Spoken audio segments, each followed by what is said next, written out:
Alright, what's up everybody? Welcome back to another video. And unfortunately I'm not racing. I wish I was. I wish I was in Atlanta. I'm actually watching the live feed right now. Anyways, I'm sweaty, as you can tell. Look like I definitely need a haircut. But I'm actually working on my my dad's truck today. Here at the detail shop. See? I've owed him a detail for a really long time. He's never had one, and he actually bought this truck from his son, and it was never cleaned as well, and it's been through Virginia crap, basically. So I got it in here, got it all scrubbed, and just got done doing the inside on it, and I'm working on the outside right now. Looks like a brand new truck again. I really like this blue leather. It's pretty sweet. But this thing was pretty filthy. But I got it all extracted. So it's like a brand new truck again. So a lot of guys ask me, what exactly did I do to my dad's truck when I detailed it? Well, it's pretty complex, but it's pretty simple. So first out, started with the engine, did a full degrease, pressure washed everything out, all the dirt, all the grime, all the outside. I did a full wash on it, just a regular basic wash. After I was done with the wash, I did a full acid bath, so wheel acid basically.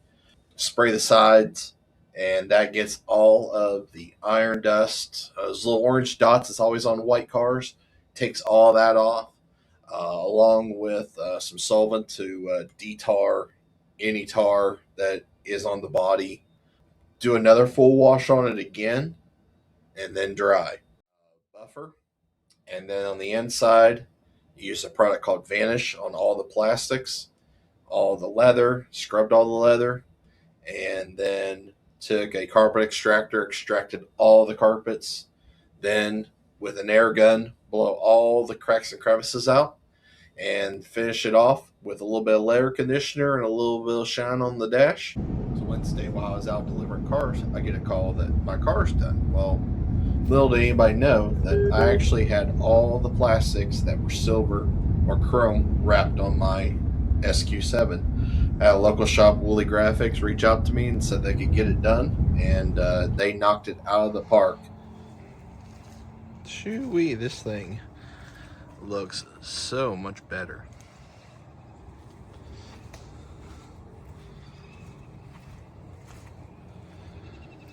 Everything is blacked out now.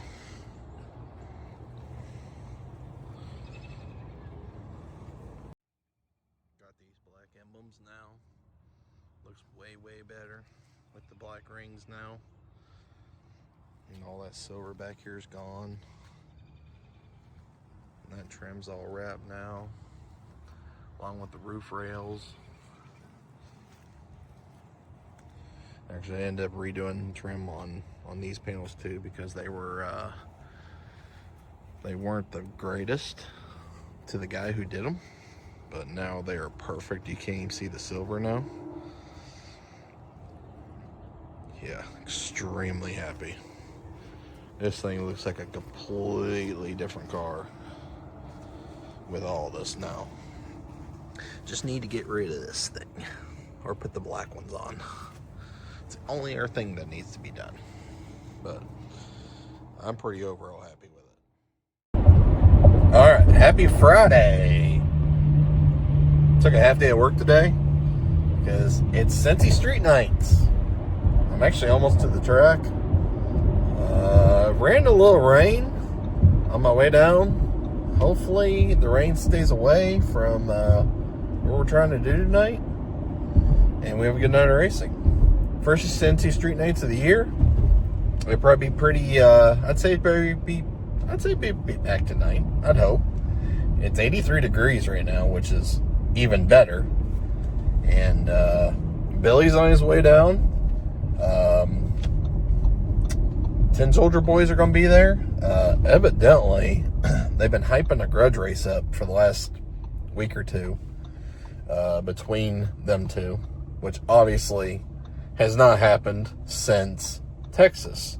when we were at Small Tire Gangsters last year. So, first pair off the trailer, I think is going to happen tonight, which is sweet.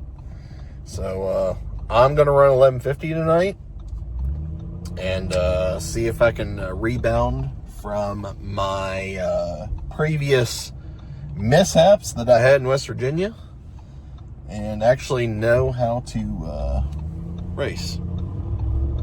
But we will see.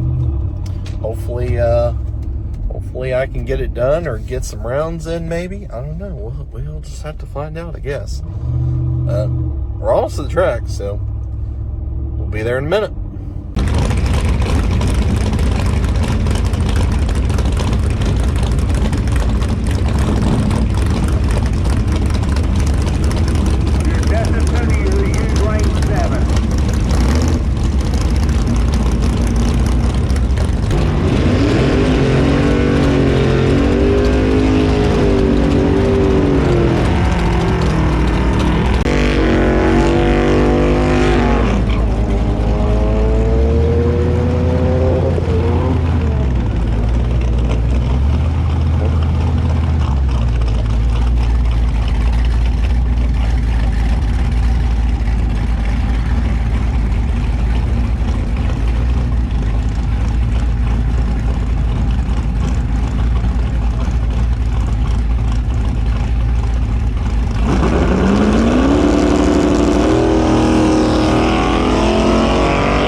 All right, well, hopefully you enjoyed that little bit of that. Unfortunately, I didn't get a lot of footage. There was a lot going on, and I'm going to go over all that here in a minute.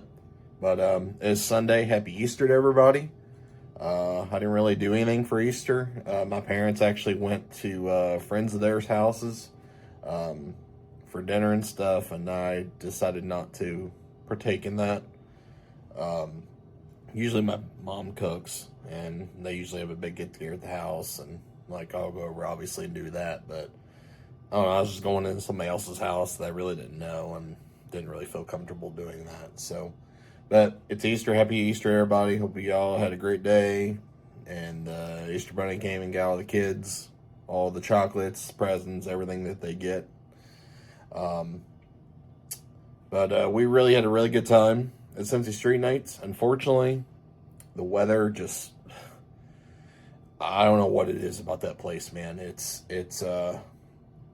I wouldn't say it's cursed, but there's always something in play with the weather every time they try to do an event there. It doesn't matter what it is.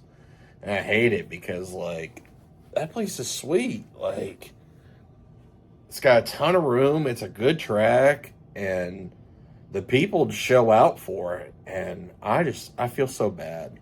Like, it's that no matter what they do, it never ends as you hoped it would be. But the season opener is always huge. There's always a ton of people there, which there was a ton of people there. And a lot of them stuck out, after the rain did stop. Really what happened was it ended up raining about 6 o'clock, 6:30. And that's kind of where I predicted that it was going to rain. And I kind of told Happy that too. When he asked what my forecast was, because I said, and I don't look at hourly because hourly's, most of the time it's not right because then it ends up getting pushed back and this, that, and the other. But I look at a lot of forecast models, and my forecast model particular for that day looked like shit. I said, hey, it's probably going to rain. I said, there's a good chance it's going to rain. But they got to run with it. They got to have the event. It's 100% from a promoter standpoint, you have to do it. So, but the track worked really hard to get the track dry. The shutdown was just a little bit damp. And the independent drivers meeting with everybody and said, hey, if you don't want to feel like racing, if you don't feel it's safe, you don't have to. You get a rain check, this, that, and the other, which a lot of them did. There was a lot of guys that did not race. Obviously, they killed the car count after that. All the index seemed like they stayed, which was cool, A lot of the heads-up classes, they neglected to put them on the trailer and go home. So it was like True Street, there was a lot more cars, and then there was not hardly any that was in competition. Hard tire was a little bit down no matter what. Small tire, that was originally 8, and then there ended up being 3 after everybody said, oh, I don't feel it's safe running, which I said I 100% get.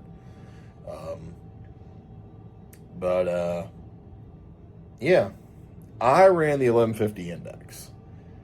I said, I got a shot. Like, I feel like I actually like running quarter more than I do 8th, just because I know my car a little bit better in a quarter mile.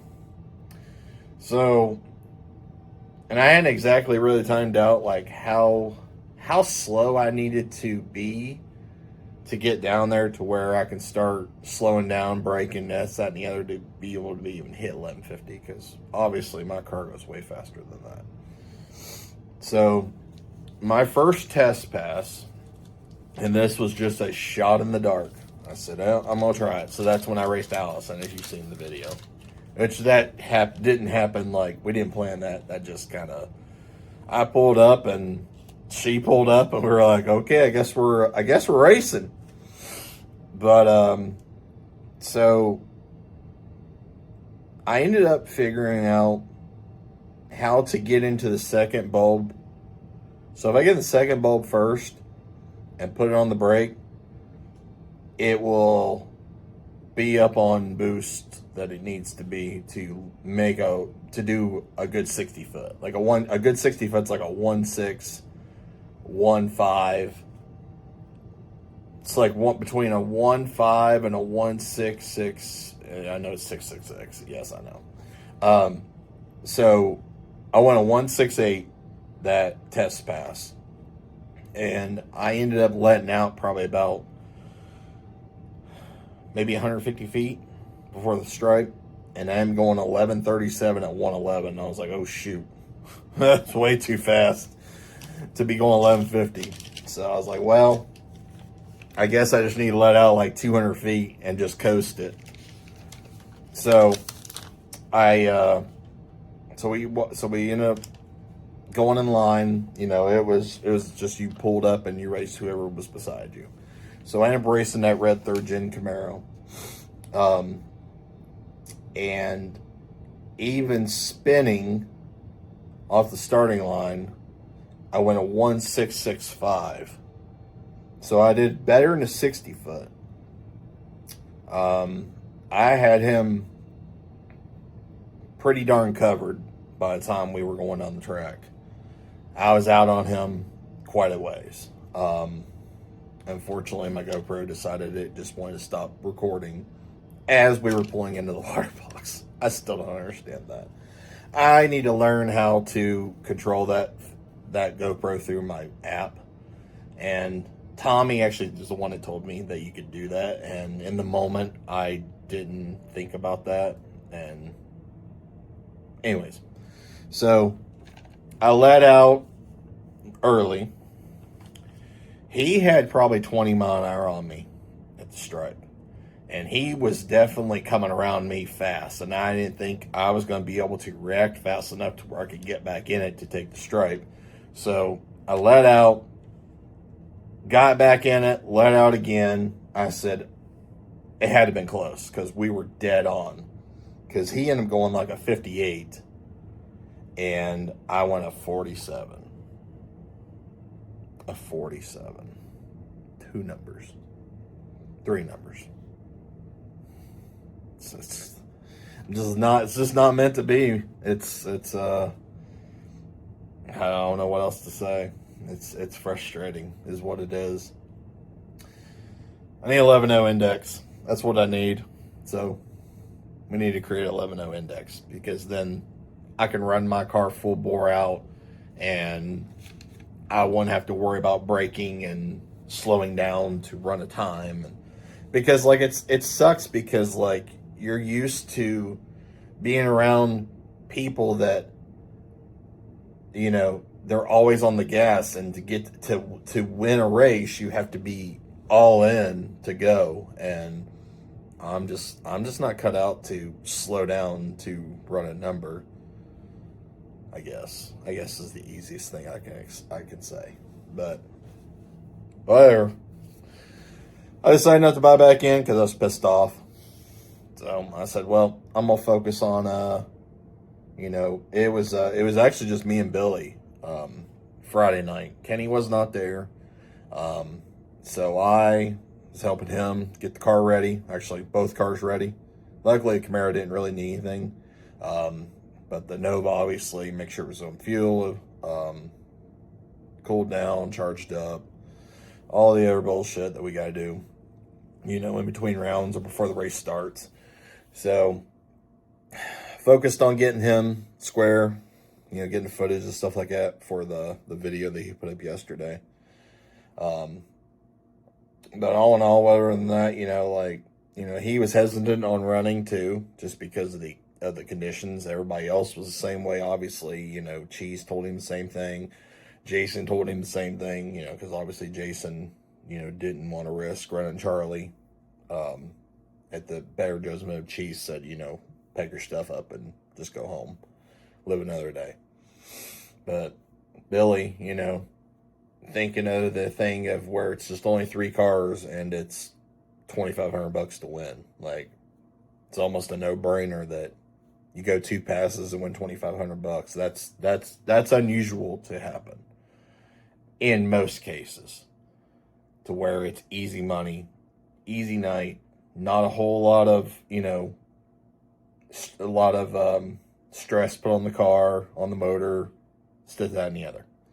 So we went up and made our test pass, and I had dried most of the car. I dried the car off, and I don't know if there was like some water that got under like the inner fender in the back, but when the car took off, it started dripping water on that left tire, and that's why that car spun the tire and then darted left a little bit.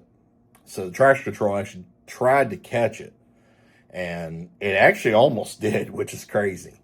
But so that's why it got out of shape that first round, is because obviously there was, and it was on the track as well. Like when after he made his pass, we went out there and mopped, and there was droplets of water out there. So I told him, I said, don't change anything. I said, that was just it happens. Like when it rained as hard as it did, like it's hard to get rid of any water that you have, in and up and around the car.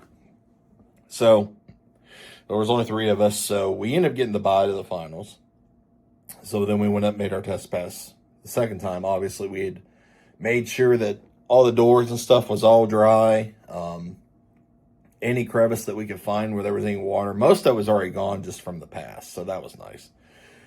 Went up there, went right down Broadway all day long. Could have took way more. So going to the finals, he turned it up a little bit, and set a number he wanted to run, and it ran exactly that number. So it was good. We got the win, as you've seen in the picture there, and I think it was like 2:30 in the morning by the time I left the track. It's a 3-hour and 36 ride for me from the track to my house.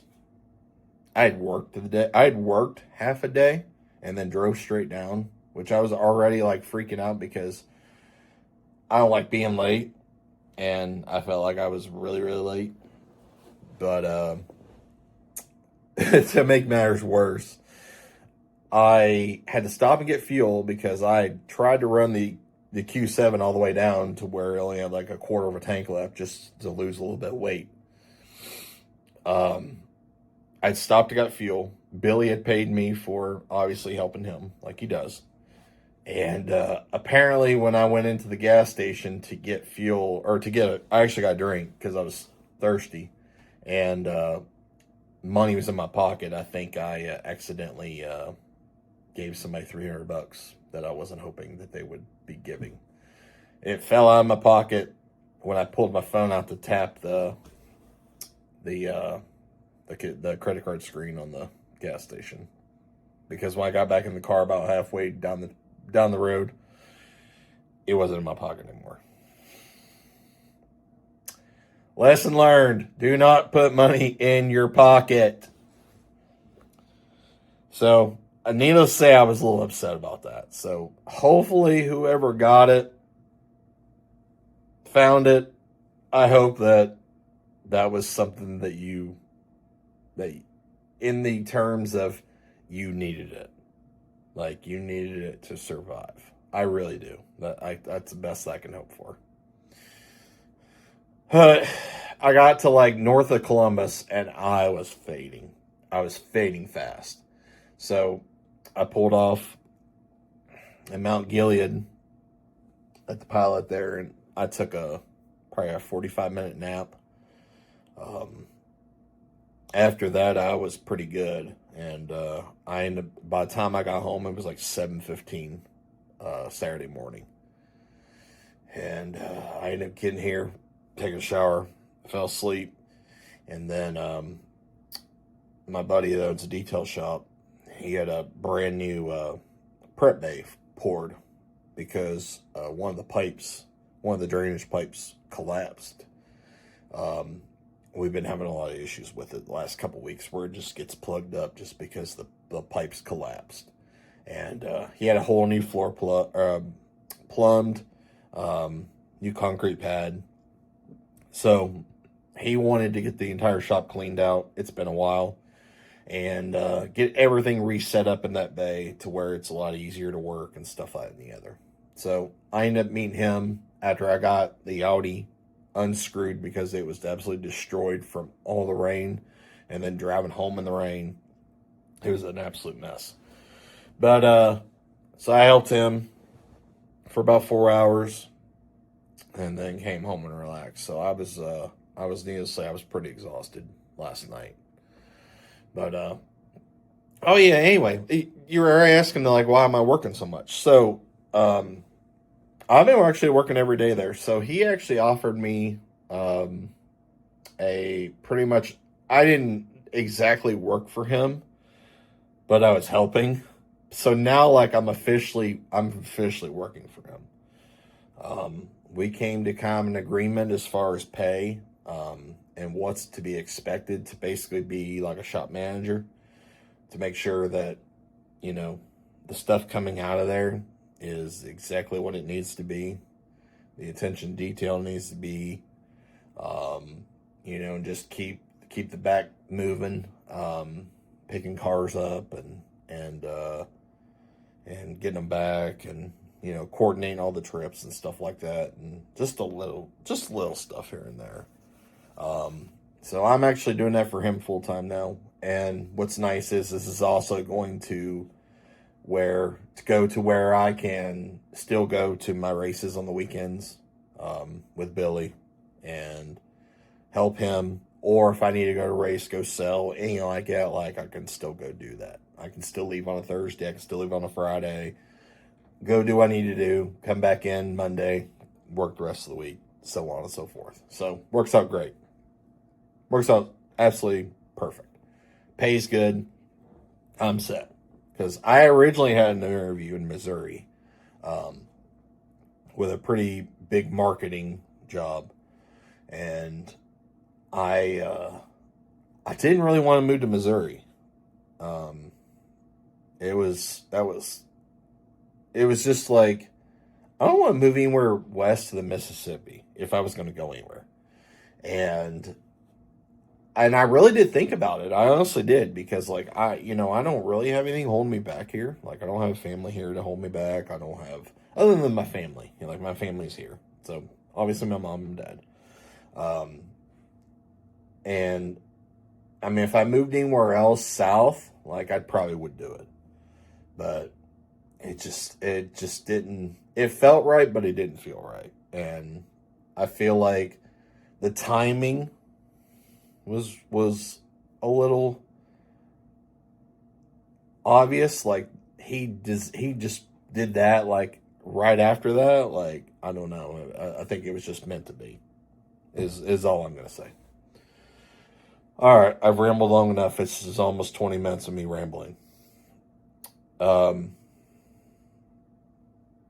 So this week, working all week, and then I do not know what our plans are for the weekend yet. There's a couple different options. We got Nashville Streetcar Takeover this weekend. Not sure what we're doing about that yet. There's some stuff going on behind the scenes. He's tired. He just came off of being in Florida for almost 2.5 months, 3 months, I think it was. Can't remember. He's tired. He's happy to be home, and he kind of like wants to stay around home, kind of, one of those deals. You got the Gerald Lyons Memorial Race at US 60, obviously, for the Lyons family, which is a big deal. And, that'll be a good race, because that will be a tribute, obviously, to Rusty's son, Rusty and Amanda's son, Gerald, that Rubber Barrow is putting together. So that'll be a good race. Obviously, it's an option if we do go anywhere, because it's obviously not, it's not far. It is, but it isn't. It's definitely closer than Nashville. Or Ryan Mitchell's doing another race at 304 with the small tire championship deal is also going on as well. So obviously 304 is close. Obviously 304, we know 304 very well. It's another option. So I don't know. We'll hopefully find out here early next week. of what our plan is and where we're going. But anyways, we'll get this video up and get it up there and get it rolling. So I appreciate y'all so much, and hope you guys have a good one.